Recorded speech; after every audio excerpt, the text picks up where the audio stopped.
The scammers are back, except this time they left a trail that's going to make it pretty easy to figure out exactly who is behind this scam. But I don't have the tools to follow the trail. Maybe one of you guys will. All right. So if you missed my first episode, I shared with you that there's a new scam going on Wall Street. And this is how it works. This group of scammers is creating ads specifically on Facebook. And they're imposters because they're pretending to be other people. I saw one just yesterday where they're pretending to be Bill Ackman, the billionaire hedge fund manager.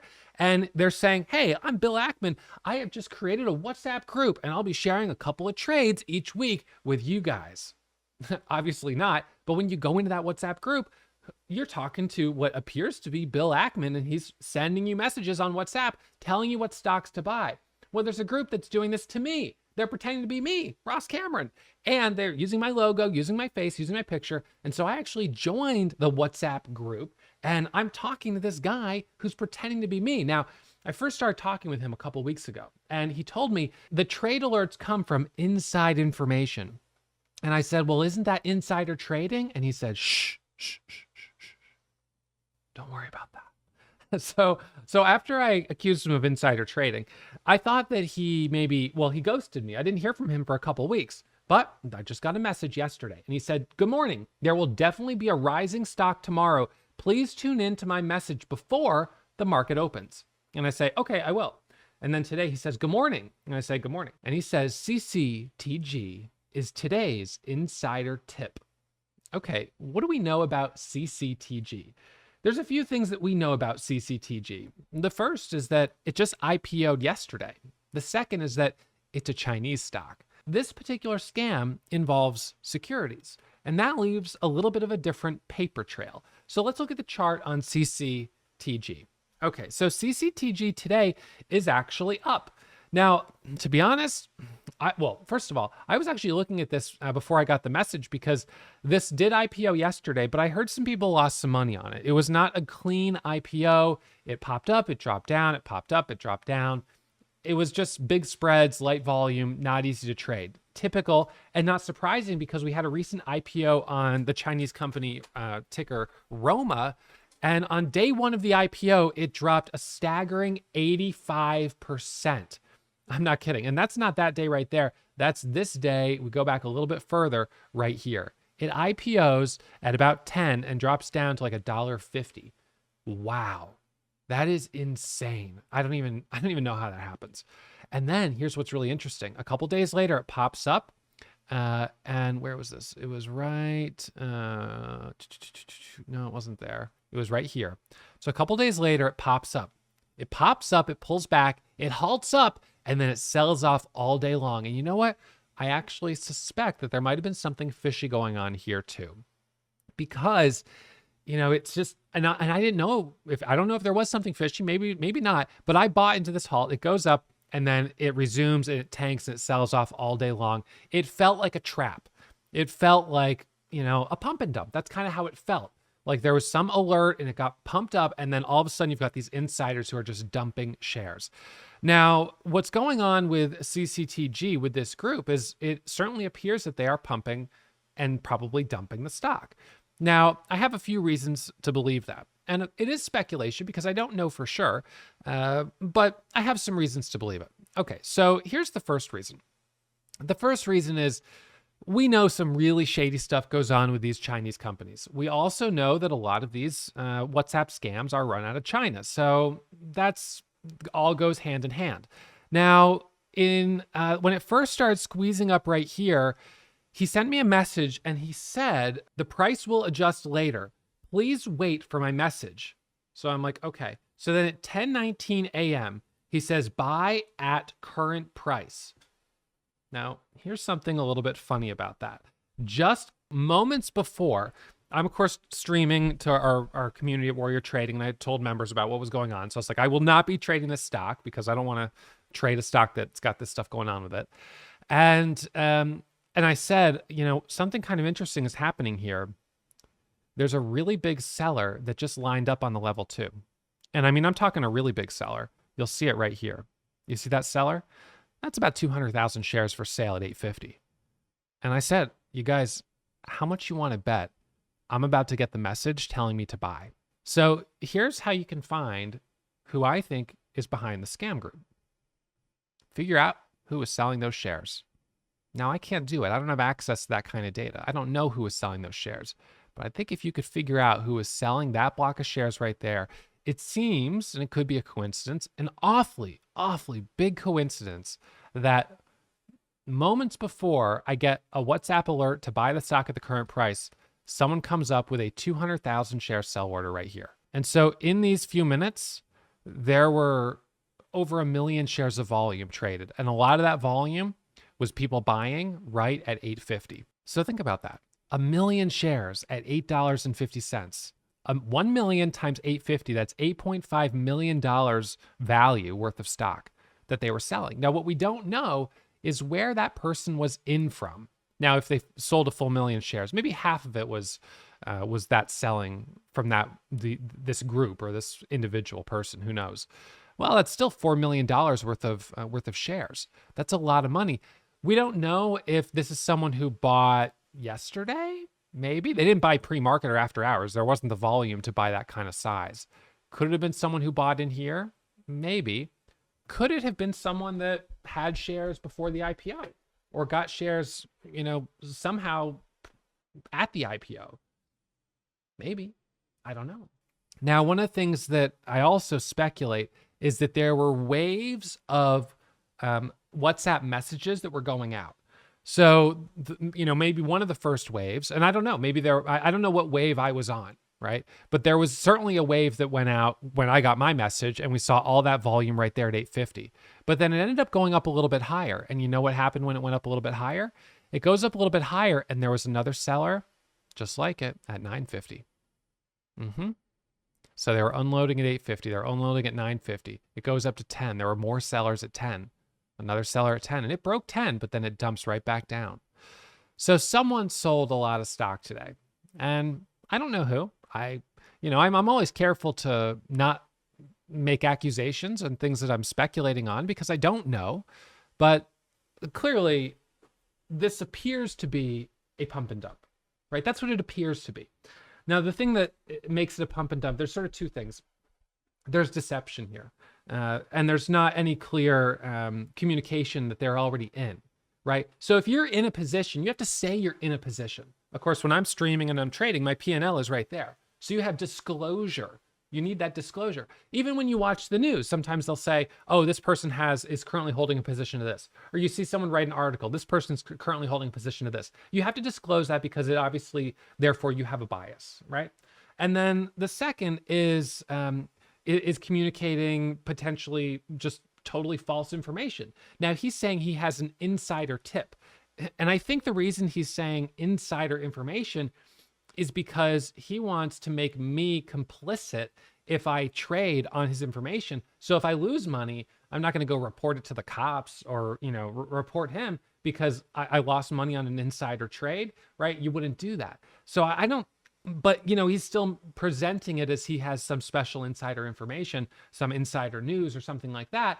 And one of the things that pump and dumpers will do is they'll say there's news coming. They make up news. So they don't disclose that they already have accumulated a huge position, which they're going to be selling when you buy. And they make up news. Those are two elements of being deceitful.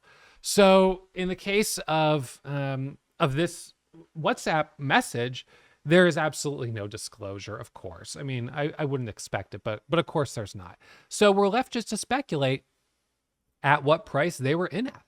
And I suppose if you were able to figure out who that sell order was, then from that point, a regulator could figure out how long they were holding the shares, what price they got in at, and so on and so forth. One of the things that I do with especially these Chinese companies is I actually look at the filings in a little bit more detail. So on Warrior, I can pull up the stock right here and pull up the information.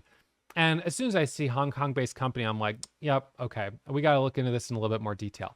So they expect to receive gross proceeds of $5.5 million from the offering before deducting underwriting discounts. So then I'm like, okay, so, I'm wondering who's the underwriter, right? So who's involved with underwriting this company? And this one, what's interesting is there's a couple of different underwriters that are mentioned. There's this one right here, Revere Securities LLC. And then what was also interesting is if you go over to the F1, which is there, this is a long, you can see it's like 100 pages long. It's the registration statement. If you search for underwriter, and I'll do this, you'll see we've agreed to issue warrants to Joseph Stone Capital as representative of the underwriters. Okay, so Joseph Stone Capital. So we can save that name and check that out. And then we could see Revere. See, I actually don't see Revere anywhere on this, which is interesting. So let's look. So if we look up Joseph Stone Capital, we'll see that Joseph Stone Capital has been, their name is in these other companies. So then what I do is I just look at the other companies. And I'm like, what do I know about them? Does this tell me a story? Does it tell me anything about the performance of these other companies? EJH. EJH. I'm familiar with that name. Why am I familiar with that name? EJH. It's definitely Chinese. Boy, golly, it's at 48 cents a share. It's done 1, 2, 3 reverse splits. Holy smokes. This is a stock that seems to be declining in value rapidly. All right, typical of a Chinese company, I guess, especially a small cap Chinese company. But I remember it from back here when it IPO'd, because when it IPO'd, this thing went straight up. It went to the moon. It was insane. So this was May 2021. The market was hot, and I'm sure I traded it. Probably every retail trader was trading it. It was hot. This made a big move. But as you can see, over time, it has sold off. And it sold off really hard on a couple of these days. Now, this could be right around the time that insiders were allowed to start selling. Different companies, when they do their IPO, have different restrictions about when insiders can start selling. So Joseph Stone Capital. Okay, so EJH. What about MSS? Anyone remember that one? Let's take a look at the chart. I remember it. MSS. This is another one that got absolutely annihilated. It has a slow grind up, nice parabolic move, slow grind, and then in one day loses about 85% of its value. It's at 76 cents a share right now. It just got completely crushed. Okay, so now I'm starting to paint a little bit of a picture of these are the types of companies that, at least two of the recent companies that Joseph Stone Capital has been involved with. Now we can also check here Revere Securities LLC and just see if we find anything on that name in the filings. All right, so this MOBQ, okay, remember that one. I'm familiar with that one, MOBQ. This is actually one that I lost on pretty recently. It's really annoying. It doesn't matter, but it's still annoying. I'm over it. I'll never be over it. Okay, let's just try to keep moving on. All right, so this one you can see here. Yep, another one that's had this big sell-off. So that's MOBQ. All right, so which others are they involved with? FTEL, I remember that one. BREA, MGIH, ADTX. All right, GH. So we've got a theme here. These are all similar. A lot of these are Chinese companies that have popped and dropped. You can look at the underwriter in more detail, check out their website. I'm not super familiar with this underwriter. One of the ones that we've seen a number of kind of terrible sell-offs was on Univest Securities, LLC. These are all firms that help bring small companies to the public markets, and they have a niche. Obviously Goldman, these big banks, they're not going to be interested in helping IPO most of these small Chinese companies. So you have different sort of boutique firms that do it, but as we've seen, unfortunately, who ends up holding the bag are US retail traders. And it's kind of a shame. I mean, it really is a shame. Univest has a track record of a bunch of stocks that have just dropped really, really hard. So I think in the future, there'll probably be more regulation around bringing foreign companies to the public markets in the US. Nonetheless, we get the alert on CCTG. I see it come in.